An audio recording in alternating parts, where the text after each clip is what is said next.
Tuan-tuan dan puan-puan yang dihormati sekalian, Assalamualaikum warahmatullahi wabarakatuh. Selamat sejahtera dan salam satu Malaysia.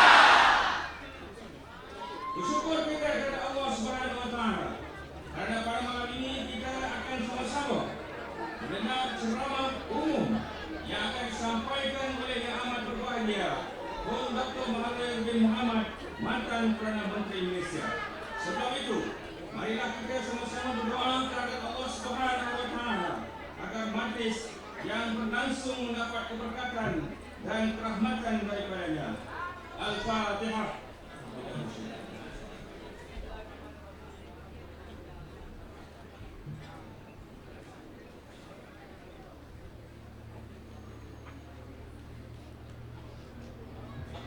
A'udzubillahi minasyaitonir rajim. Bismillahirrahmanirrahim.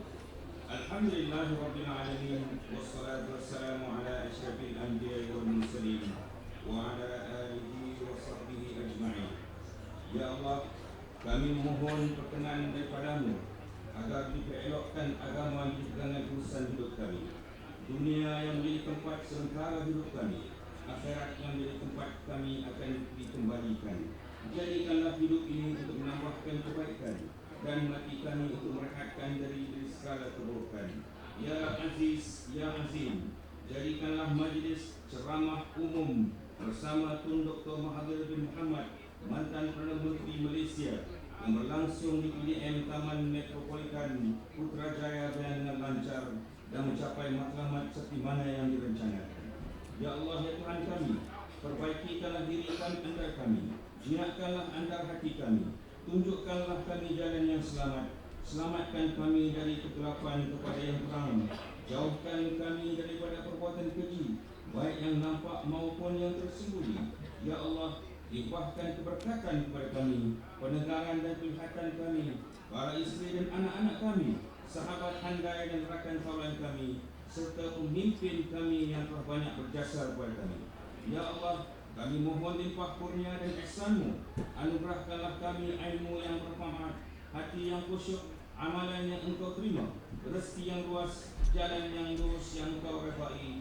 Bukakanlah pintu hati kami agar kami sentiasa mendapat taufik dan hidayah, mampu membuat keputusan dengan tepat senari dengan kehendak-Mu jua ya Allah, untuk membina insan rabbani yang membuat kualiti dan masyarakat cemerlang di samping memperoleh rahmat dan keredaan-Mu.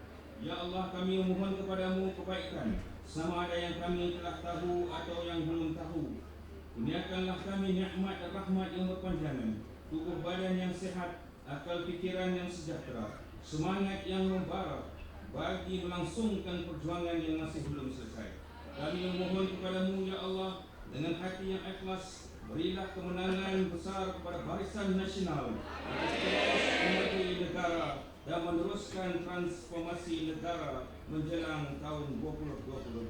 Sesungguhnya ya Allah, Engkaulah Tuhan yang Maha Mendengar lagi Maha Kuasa. Rabbana atina fid dunya hasanah wa fil akhirati hasanah wa qina adzabannar. Wassallallahu ala sayyidina Muhammadin wa ala alihi wa sahbihi ajma'in. Walhamdulillahi rabbil alamin.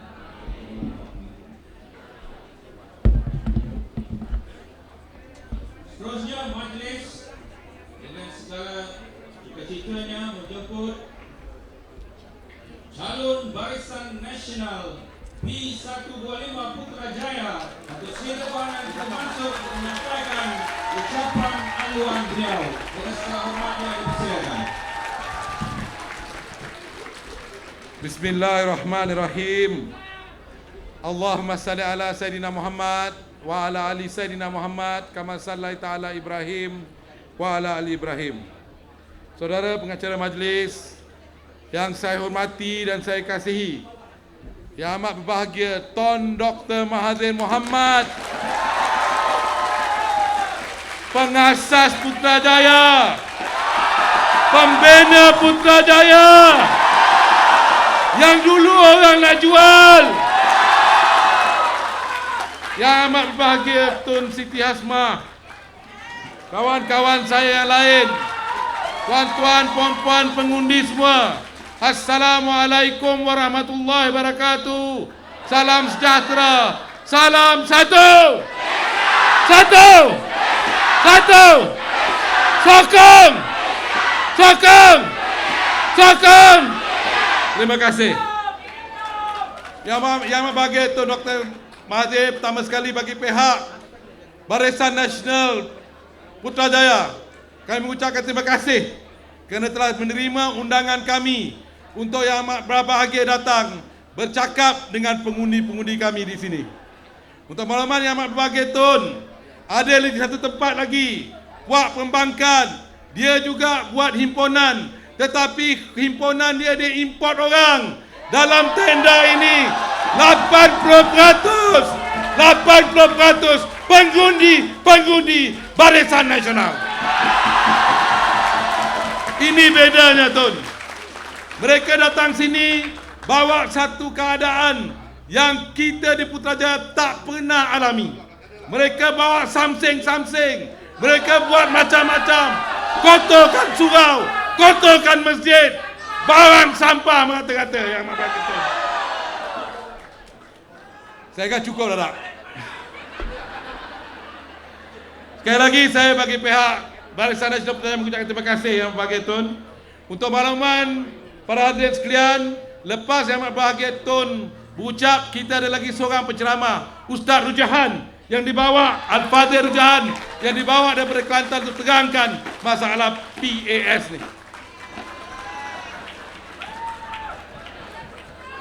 Saya hanya merayu kepada tuan-tuan dan puan-puan, pastikan bila 5 hari bulan Mei, keluar cepat, keluar pagi-pagi, tekadkan untuk undi Barisan Nasional. Kerana tidak ada sebuah parti seperti Barisan Nasional yang akan kekalkan kestabilan, dan we like to move forward. We do not want to move backward. We want to move forward. Jadi kekalkanlah kerajaan yang ada ini. Tun, kebanyakan yang ada di sini semua penjawat-penjawat awam, dan mereka akan pasti mengundi kerajaan yang mereka dukung selama ini.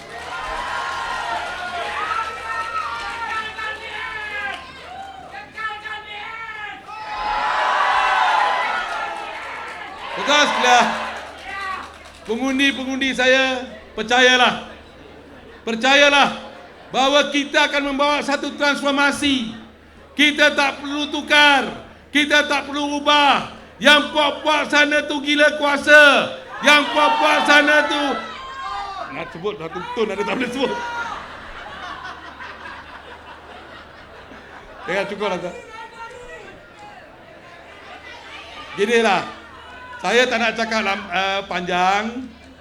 Jadi dengan ini saya mempersilakan yang amat berbahagia Tun Dr. Mahathir, pengasas Putrajaya, untuk berucap.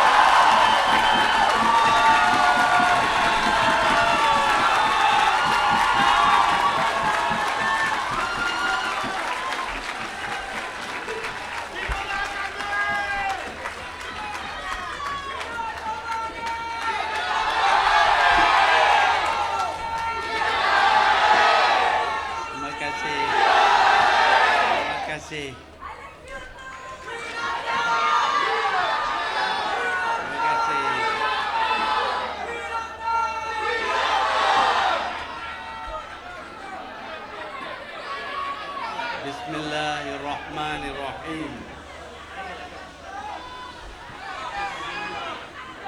Yang berbahagia saudara pengurusi majlis, yang berbahagia Tunku Adnan, calon Barisan Nasional Putrajaya, calon-calon Barisan Nasional, pemimpin-pemimpin Barisan Nasional di Putrajaya, dev-dev sekalian, tuan-tuan, puan-puan, hadirin sekalian, Assalamualaikum warahmatullahi wabarakatuh.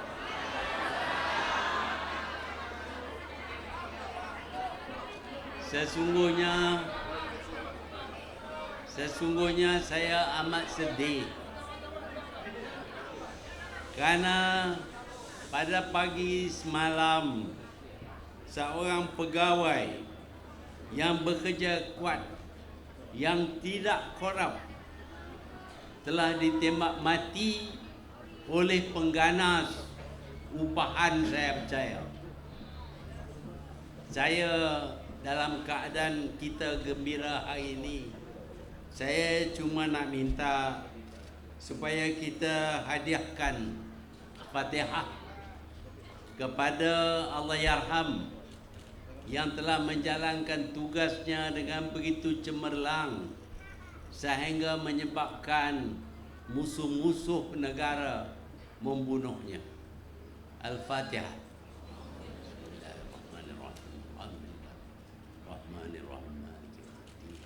Iyyaka na'budu wa iyyaka nasta'in. Shiratal ladzina an'amta 'alaihim. Terima kasih. Tuan-tuan, puan-puan, hadirin sekalian, sekali lagi negara kita ini mengadakan pilihan raya. Dalam pilihan raya ini kita memberi kebebasan kepada siapa saja untuk bertanding dalam kawasan-kawasan pilihan mereka tanpa apa-apa gangguan. Saya diberitahu bahawa seorang daripada Kelantan bernama Husam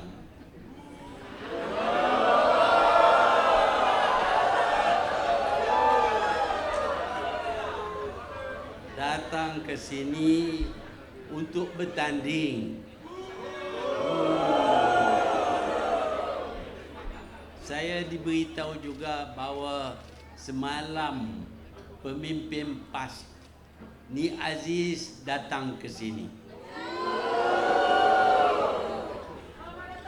Saya sedih kerana orang ini yang menggelar dirinya sebagai ulama, yang memakai serban dan berjanggut, tetapi kerap membohong. Pembohongan yang akhir ini ialah kononnya Husam ini dihantar ke sini kerana mereka percaya saya akan bertanding di Putrajaya. Semua orang tahu saya dah bersara. Saya tak ada niat nak bertanding dengan siapa pun. Bukan saja orang dalam negara kita ini tahu. Saya ingat banyak orang di seluruh dunia pun tahu saya dah bersara. Tak ada niat nak bertanding. Tetapi untuk memberi alasan kenapa Husam datang daripada Kelantan ke sini untuk bertanding, kononnya kerana mereka dengar saya nak bertanding di sini. Tuan-tuan dan puan-puan, ini satu lagi penipuan yang datang daripada mulut orang yang menggelar dirinya sebagai ulama Islam. Sudah tentu orang ini apabila dia buka mulut dia bohong. Berkenaan dengan agama pun dia bohong. Kononnya PAS itu Islam, Islam adalah PAS. Jadi kalau tempat tak ada PAS, tak ada Islam lah. Dia berani cakap bohong macam itu. Apa jadi kepada orang di luar daripada Malaysia yang tak ada peluang nak menyertai PAS? Apakah 1.6 bilion orang Islam sudah tidak Islam, jadi kafir? Niat Ni Aziz ialah kalau boleh dikafirkan seluruh umat Islam supaya dia seorang aja tinggal jadi Islam. Ini adalah sifat seorang yang amat bongkar. Dia nak tunjuk kata dia seorang saja Islam dan dia kafirkan orang UMNO. Apa hak dia nak mengkafirkan orang UMNO? Tuan-tuan dan puan-puan, kita tidak harus mengkafirkan sesiapa tanpa kita membuat pemeriksaan dahulu. Tetapi tanpa apa-apa periksaan, dia dengan mudahnya menyatakan kononnya orang UMNO ini kafir. Saya ingat ini satu sandiwara. Saya tak percaya ada orang akan terima kononnya saya ini kafir. Saya dilahir sebagai orang Islam, membesar sebagai orang Islam, dan saya diberi pengajaran berkenaan dengan agama Islam. Saya semayang, saya puasa, saya beribadat yang lain, keluar zakat, buat kerja haji pun, dan juga umrah. Kalau dia nak tanya saya tentang sama ada saya sembah orang lain daripada Allah, dan saya kata ya, barulah boleh kata kafir. Dia tanya tak? Dia tak tanya saya. Dia tak tanya orang UMNO pun. Dia cuma dengan begitu saja mendakwa kononnya orang UMNO ini kafir. Ini adalah satu kezaliman. Dan Islam melarang kita berlaku yang zalim. Dalam Quran disebut dalam 43 ayat, apabila kamu hukum, hukumlah dengan adil. Adilkah orang ini kaki pembohong ini? Macam-macam dakwaan dibuat berkenaan dengan agama Islam. Kononnya semayang orang UMNO tak dapat pahala. Wah, macam mana dia tengok dah buku-buku dah. Dia dah pergi dah sana. Kalau dia nak pergi sana pergi tengok buku, pergilah. Kalau dah pergi sana tak balik dah. Ini orang kaki pembohong. Kononnya masjid yang orang UMNO buat, oh itu tak dapat pahala juga. Tapi dia pergi semayang juga. Dia kata kononnya kita buat Putrajaya ini meniru bangsa asing. Kononnya sebabnya yang dia kata meniru kerana kita ada perkataan preaching. Apa salahnya kataan preaching? Dia ada manifesto. Manifesto tu cakap Melayu lah.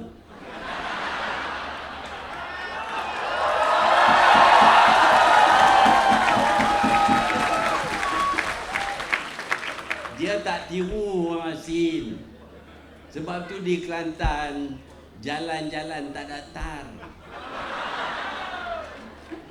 Kita yang berbotar. Ini kesalahan kita pasal jalan di sini pun ada tar. Oh, di New York pun ada tar. Karena itu konon kita tiru orang asing. Dia tak pernah tengok kot jalan ada tar. Daripada dulu pun kita ada jalan tar. Kalau kita bubuh nama preaching ke apakah, itu bukan sebabnya yang kita tak boleh diri Putrajaya. Kita diri Putrajaya kerana Kuala Lumpur menjadi begitu sesak, payah nak tempat pegawai-pegawai kerajaan di situ untuk menjalan pentadbiran negara. Awal-awal lagi kita dah sedar dah. Semakin lama Kuala Lumpur akan lebih sesak. Ni Aziz tak kata apa. Orang PAS tak kata apa. Kita sedar. Kita sedar bahawa kerana kesesakan yang akan datang, maka kita buat persediaan memindahkan pegawai-pegawai dan pejabat-pejabat ke satu kawasan yang didirikan dengan baik.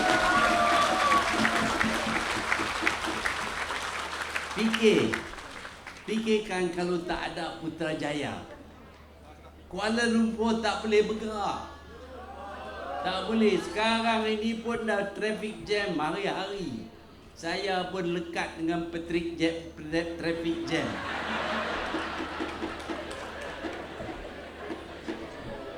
Oleh kerana kita ada Putrajaya, di sini tak ada lah traffic jam sangat. Walaupun kereta dah banyak. Kereta banyak pasal orang duit banyak. Takkan boleh ada kereta kalau tak ada duit. Daripada mana datang duit pegawai-pegawai kerajaan? Gaji kerajaan. Gaji dinaik berkali-kali. Sekejap-kejap naik gaji. Masa saya dulu tak naik gaji. Saya pincin pun tak naik. Tak apalah itu nikmat yang mereka terima. Alhamdulillah. Sekarang ni di Putrajaya pun ada jam juga pasal kereta dah banyak. Kita berbangga kerana orang kereta banyak. Walaupun harga kereta ni kononnya tinggi, nak kena turun lagi. Tuan-tuan dan puan-puan, parti lawan kata nak turun harga kereta kepada RM25,000. Dah ada pun. Kalau nak beli ada. Kereta kancil yang dispek RM25,800. Pilah beli, siapa tak pergi beli. Tapi tak syok lah. Nak kereta besar-besar sikit. Bukan tak ada. Kalau nak RM25,000 ada. Tapi kalau semua kereta turun harga RM25,000, orang semua beli kereta, naik atas jalan tak bergerak. Macam mana nak bergerak? Terlalu banyak kereta. Inilah orang yang tak buat kira-kira. Kita tahun 81 lagi kita dah kira jumlah rakyat akan bertambah, jumlah kereta akan bertambah, jumlah pegawai akan bertambah, kesesakan di Kuala Lumpur akan bertambah. Sebab itu kita buat keputusan untuk mengadakan satu bandar pentadbiran. Dan kita bina Putrajaya. Orang tu juga lah kata, oh itu membazir. Membazir duit kerajaan. Nak lelong. Ingat ni Aziz kata nak lelong. Saya dah beli loceng bagi dia. Supaya dia boleh duduk depan masjid. Lelong masjid.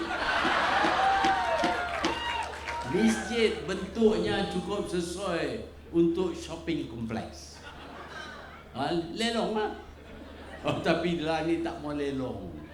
Tak mau lelong. Pasal nak mai ke Putrajaya. Nak datang ke Putrajaya kerana di sini boleh dirikan kerajaan. Kita dah siap dah bangunan untuk diri kerajaan. Tapi bukan untuk Ni Aziz. Bukan pun untuk Hadi. Bukan, sudah tentu bukan Anwar.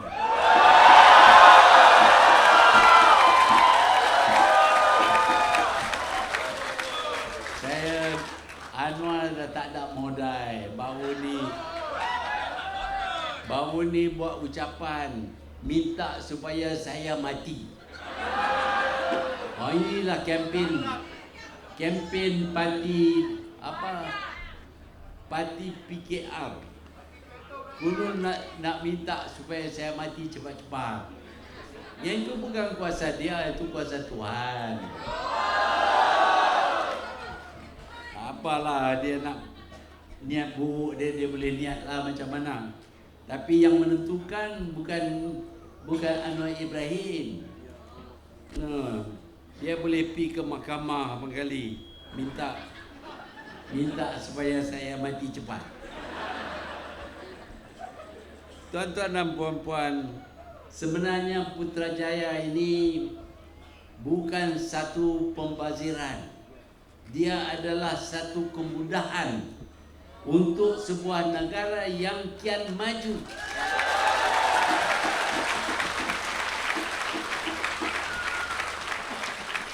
Kenapa Malaysia kian maju? Kerana PAS. Tengok Kelantan. Tengok Kelantan, Serambi Mekah kena. Malu kita.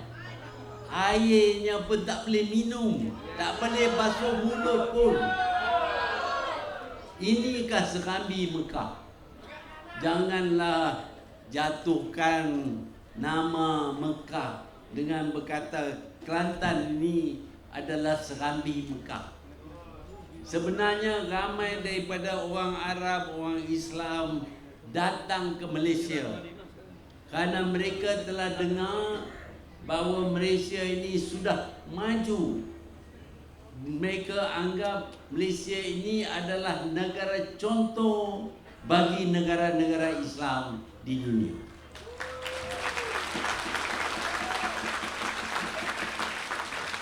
Dan kita lihat ramai orang Arab, Islam dan orang Islam lain datang ke Malaysia.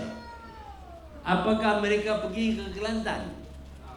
Tak ada. Dia datang ke KL, dia datang ke Putrajaya, dan dia kagum melihat bagaimana sebuah negara yang diperintah oleh orang Islam dapat dibangunkan dengan pesat.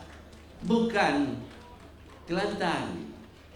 Sebenarnya orang Kelantan kalau tak nak tunggu ke dapat kerja di Kelantan, mati kebuluran lah. Sebab itu ramai daripada mereka terpaksa berhijrah ke negeri-negeri lain yang diperintah oleh Barisan Nasional. Kerana di negeri-negeri yang diperintah oleh Barisan Nasional, kemajuan tercapai dan banyak peluang pekerjaan, peluang perniagaan terdapat di negeri-negeri yang diperintah oleh BN. Kenapa tidak di Kelantan? Tak ada peluang kerja di Kelantan. Tak ada peluang kerja kerana kerjaannya tak tahu nak wujud peluang kerja. Saya sedih kerana di Kelantan penagihan dadah berleluasa. Orang dah tak nak kerja, dia tak boleh nak buat apa, habis makan dadah. Ini salah ni Aziz. Pasal dia tak tahu nak wujud peluang kerja. Kalau dia wujud peluang kerja, peluang perniagaan, saya percaya tak ramai daripada orang Kelantan yang akan isap dadah. Tetapi alhamdulillah kita terima mereka datang. Kita sanjung mereka. Kita mengalu-alukan kedatangan mereka ke negeri-negeri yang diperintah oleh BN, dan kita sedia memberi peluang pekerjaan. Kerana pemerintahan PAS di Kelantan bukan salah mereka. Ini salah orang yang gunanya Tok Guru tapi tak tahu ajar Islam. Nama aja Tok Guru. Bila bercakap, bohong. Bila tafsir Quran pun bohong. Bila buat fatwa pun bohong. Saya ingat dia dah nyanyuk.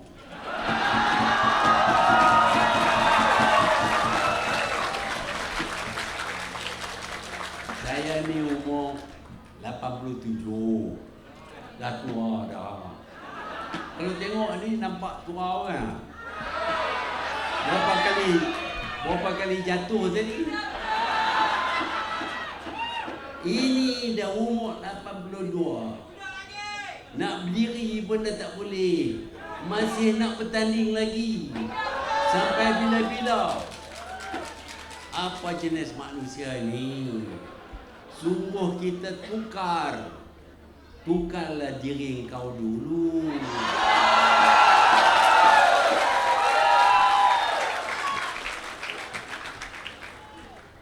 Tuan-tuan dan puan-puan, saya dengar kononnya calon PAS Pusam ni nak berdebat dengan saya.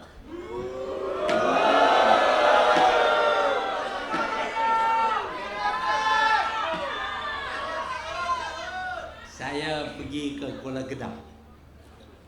Bila saya buat ucapan, dia bising, dia menjerit-jerit, pasang motosikal bagi bising. Orang macam ni tak tahu debat, dia tahu bising aja. Kalau debat dengan kita pun, kalau dia salah pun dia tak terima dia salah. Lagipun siapa dia usang. Kalau banding dengan umur saya, dia masih budak-budak. Pergilah debate dengan kawan-kawan engkau tu yang sama umur. Tak usahlah nak cabar-cabar orang. Nak jawab ini pun tak boleh. Apa yang saya kata ini betul ke tak betul? Dia tak boleh jawab. Tuan-tuan dan puan-puan, alhamdulillah kita telah bangunkan Putrajaya ini sebagai ibu kota bagi pemerintahan negara kita. Dia sudah terkenal di seluruh dunia. Ramai yang datang ke Putrajaya untuk meniru kita, untuk mendirikan bandar-bandar untuk pentadbiran.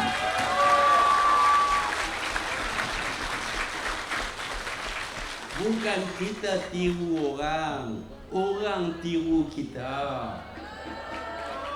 Lah ni banyak ada yang nak ada pusat pentadbiran di negara mereka. Dan banyak apa yang kita buat semua orang nak tiru. Dulu Singapura tak ada F1, kita buat F1, dia pun nak F1 juga. Apa kita buat semua orang tiru. Jadi itu salah kata kita ni ahli peniru. Kita tiru yang patut-patut saja. Bukan kita tiru. Memang pun kalau nak maju, kita kena buat beberapa benda yang terdapat dalam negara yang maju. Sekarang ini kita ingin membangunkan negara kita sehingga dia dikenali sebagai negara maju. Pada tahun 2020 kita harap kita akan jadi negara maju.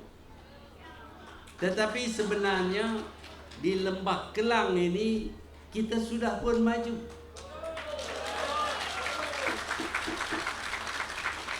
Pergilah di negara-negara maju, bandingkan kemudahan di sana, bangunan-bangunan di sana,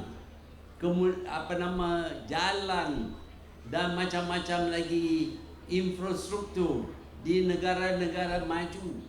Ramai daripada mereka tidak ada. Kita kadang-kadang lebih daripada mereka. Ini menunjuk bahawa kita sudah capai tahap kemajuan seperti yang kita inginkan pada tahun 2020. Sebenarnya Lembah Kelang ini mempunyai penduduk lebih ramai daripada Singapura.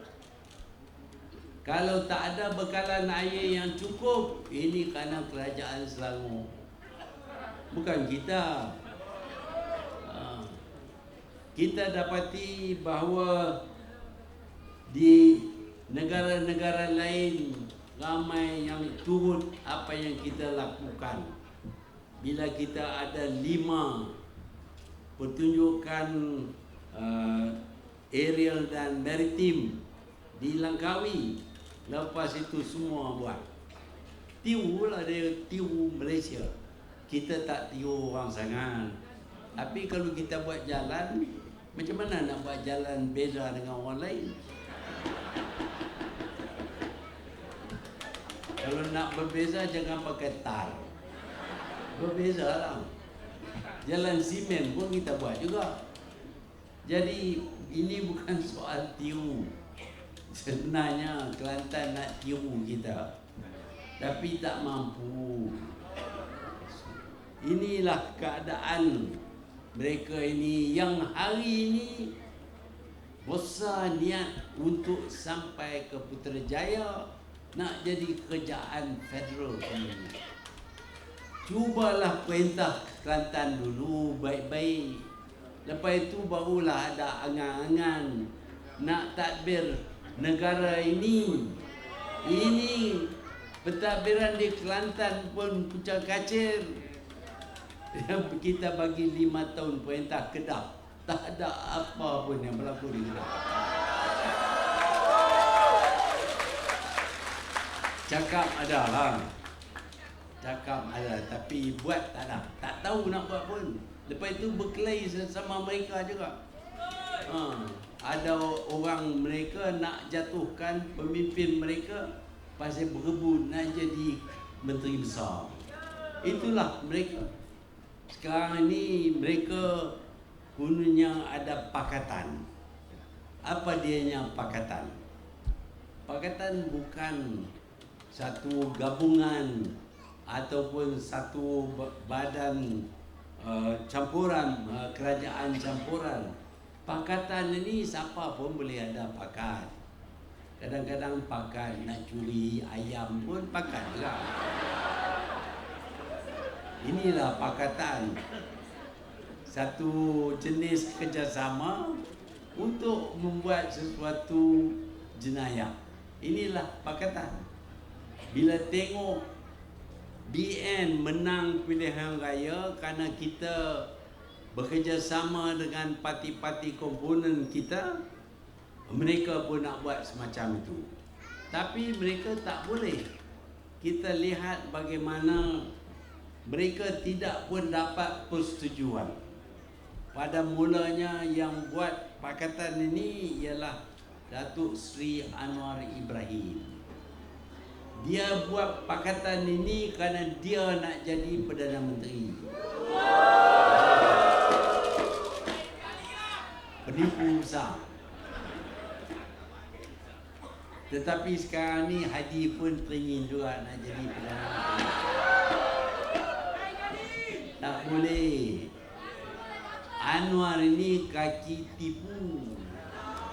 Dia tipu saya. Saya nampak dia ni cukup warak. Boleh jadi imam. Boleh sampai khutbah. Khutbah dalam masjid. Kita ingat dia ni betul lah orang yang baik, yang ikut ajaran Islam. Dan mungkin bila masuk UMNO, dia akan bawa banyak unsur-unsur Islam dalam UMNO. Itu harapan saya lah. Saya pun bodoh juga sikit. Saya nampak pada permukaan aja. Ada janggut kecil. Jalan jejak semut tak mati. Ini Anwar, kaki penipu besar. Dia masuk, sepatutnya dia masuk PAS lah. Masuk pasal bercakap tu macam orang PAS. Kawan baik dengan Fatih Nur, kawan baik dengan orang PAS, tak bercakap dengan orang UMNO.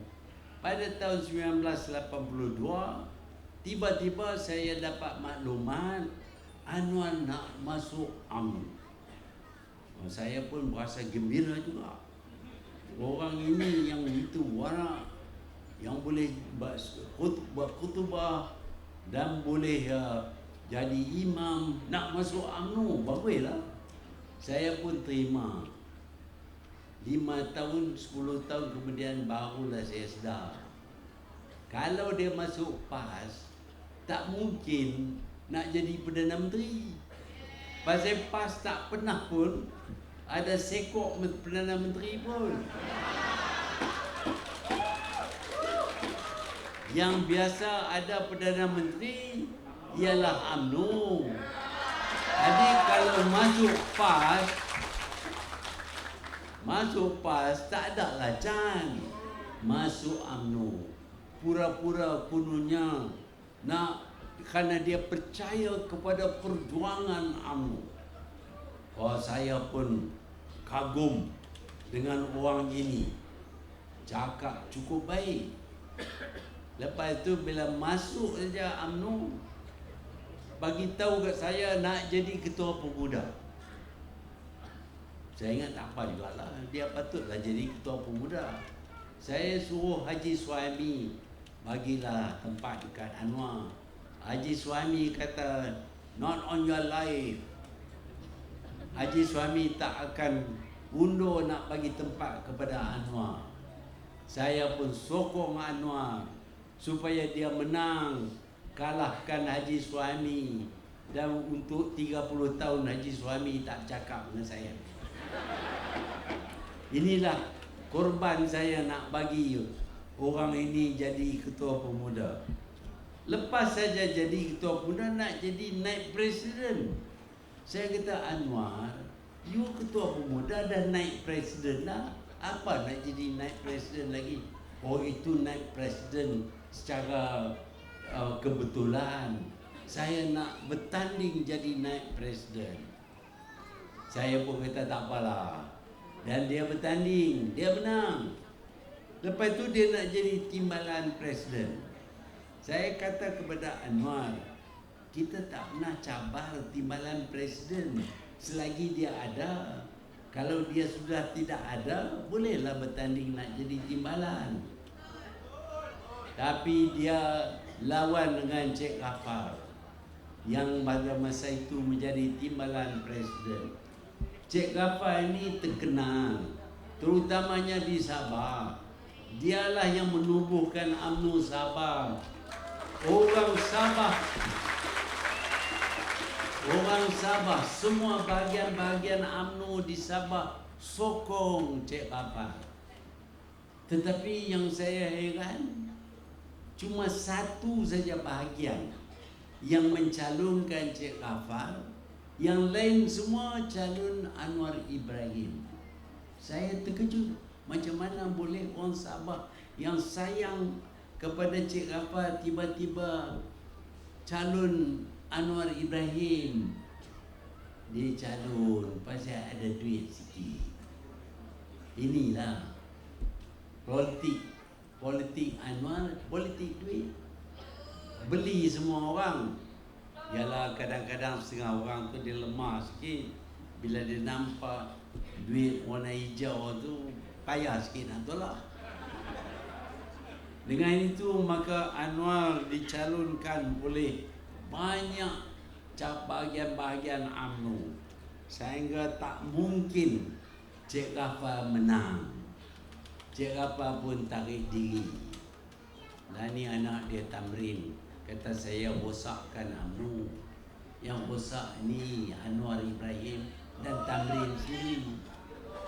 Jadi itulah cara Anwar jadi timbalan presiden, dan saya terpaksa lah angkat dia jadi timbalan Perdana Menteri. Masa timbalan Perdana Menteri, dia tunggu bila saya nak letak jawatan. Dia tunggu.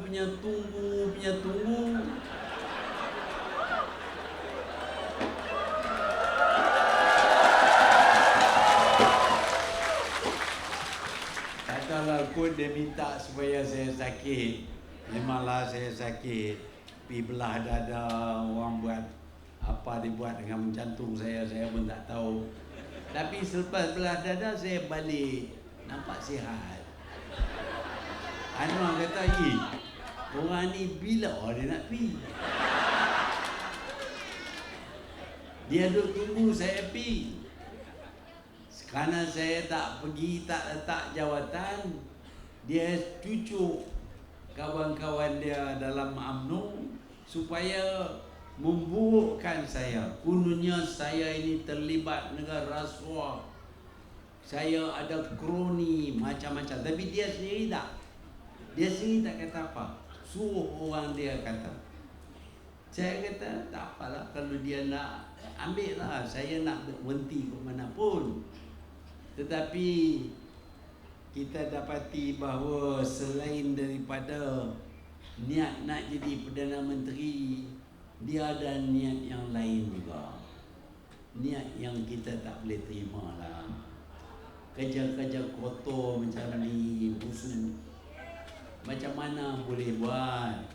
Jadi orang macam ni tak boleh jadi Perdana Menteri. Tak boleh jadi Perdana Menteri. bilik Perdana Menteri itu besar, ada pegawai-pegawai masuk. Kadang-kadang pegawai-pegawai muda pun masuk pula.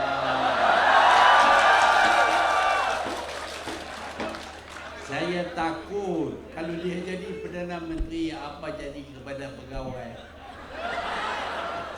Lebar dia pun tak selamat. Ini pula pegawai-pegawai dalam pejabat, ada yang comel-comel, bukan saja wanita yang comel, lelaki pun ada yang comel.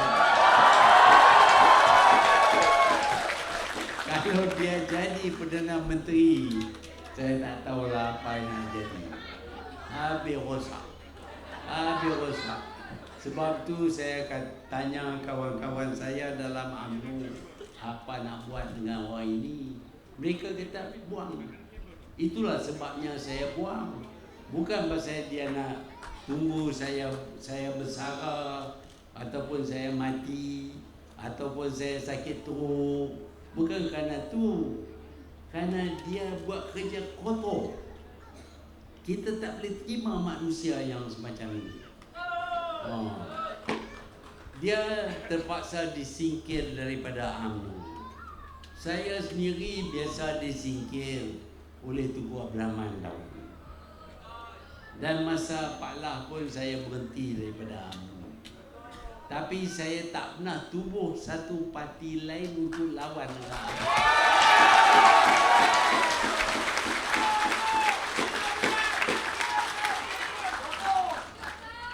Saya sabar sehingga UMNO ampunkan saya dan benarkan saya masuk balik dalam UMNO.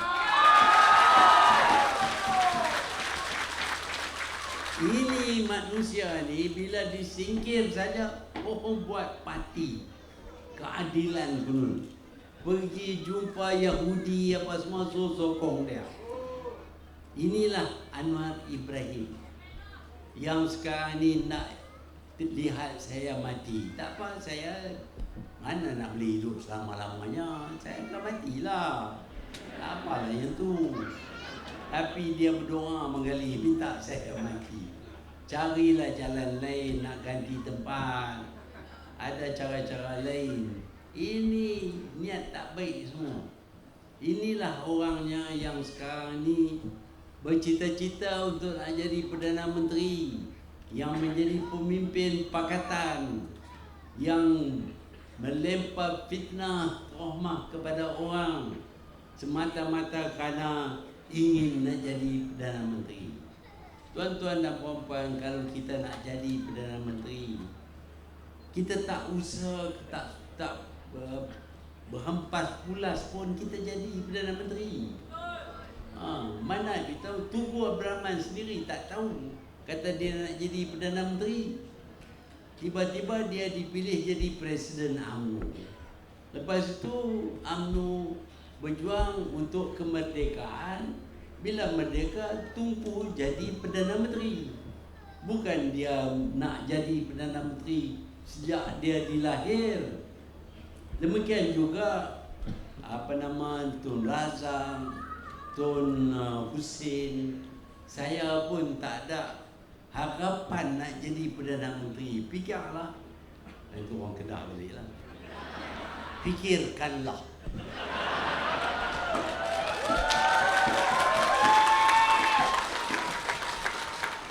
Saya ni dulu jual goreng pisang di Pekan Rabu Al-Ostar. Takkan itu layak jadi Perdana Menteri. Tapi bila dah nak jadi, dia jadilah. Tak payahlah berempat pula. Ini bila tak jadi Perdana Menteri, hentam semua orang, kata macam-macam, minta supaya orang lain mati supaya dia nak jadi Perdana Menteri. Orang yang semacam ini sebenarnya tidak layak jadi Perdana Menteri.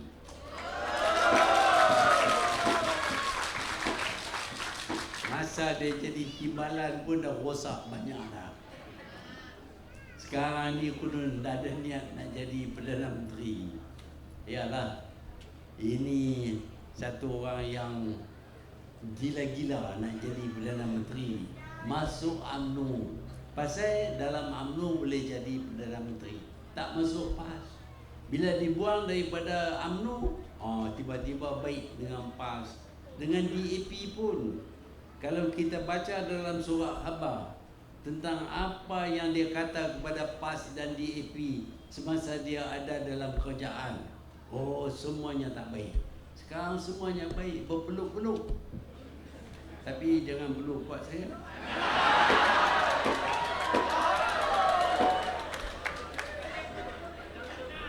Tuan-tuan dan puan-puan, kita dah dengar syarahan daripada Tuan Haji.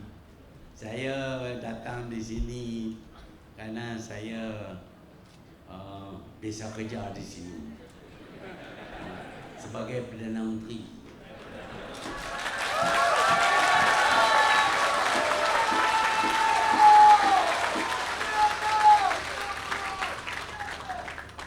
Terima kasihlah.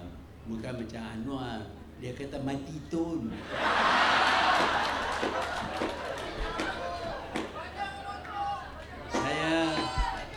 Saya datang ke sini pada malam ini kerana saya ingin berusaha bersungguh-sungguh supaya Putrajaya ini janganlah terlepas kepada orang yang tidak ada bakat sama sekali.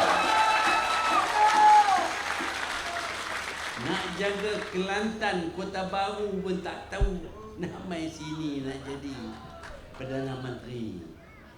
Sebab itu kita kena tentukan pada 5 hari bulan Mei semua keluar. Awal-awal lagi seperti diminta tadi oleh Tunku Adnan calon Putrajaya, supaya kita tentukan Husam dikalahkan dengan cara yang teruk sekali.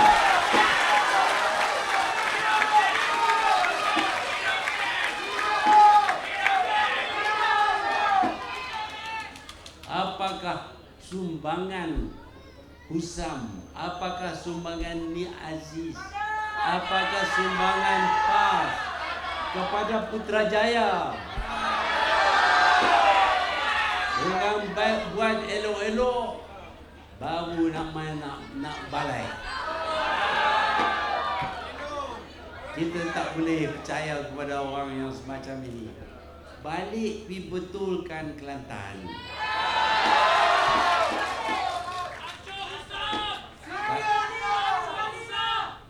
Kalau dah berjaya di Kelantan, minta izin daripada kita supaya dia boleh kerja di pejabat-pejabat di Putrajaya ini. Itu langkah pertama. Kalau dia nak jual goreng pisang di sini pun kita menang. Itu latihan yang terbaik untuk Perdana Menteri.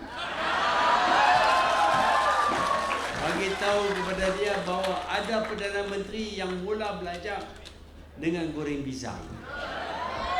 Jadi kalau dia nak jadi Perdana Menteri, kita nak bagi kuali kepada dia dengan minyak kelapa sawit, dengan api, suruh dia goreng pisang. Kalau dalam selepas 10-15 tahun goreng pisang dah pandai, bolehlah nak jadi Perdana Menteri. Sebelum daripada itu, duduk diam-diamlah di Kelantan. Itu tempat kamu.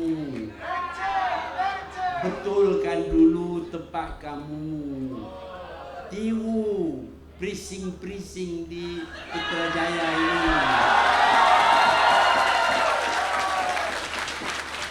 Buat pejabat-pejabat dan rumah-rumah yang baik untuk penduduk bekerja dalam kerajaan.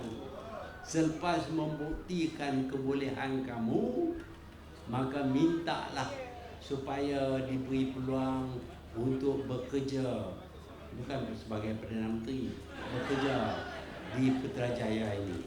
sedikit demi sedikit kamu boleh naik pangkat. Jadi itulah harapan saya.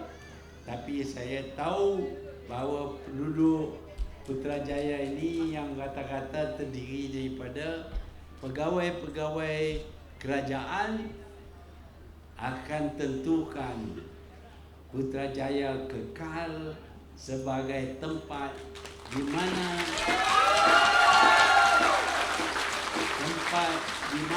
negara ini ditadbir oleh sebuah kerajaan yang cekap, bersih dan beramanah. Sekian, wabillahi taufiq wal hidayah. Assalamualaikum warahmatullahi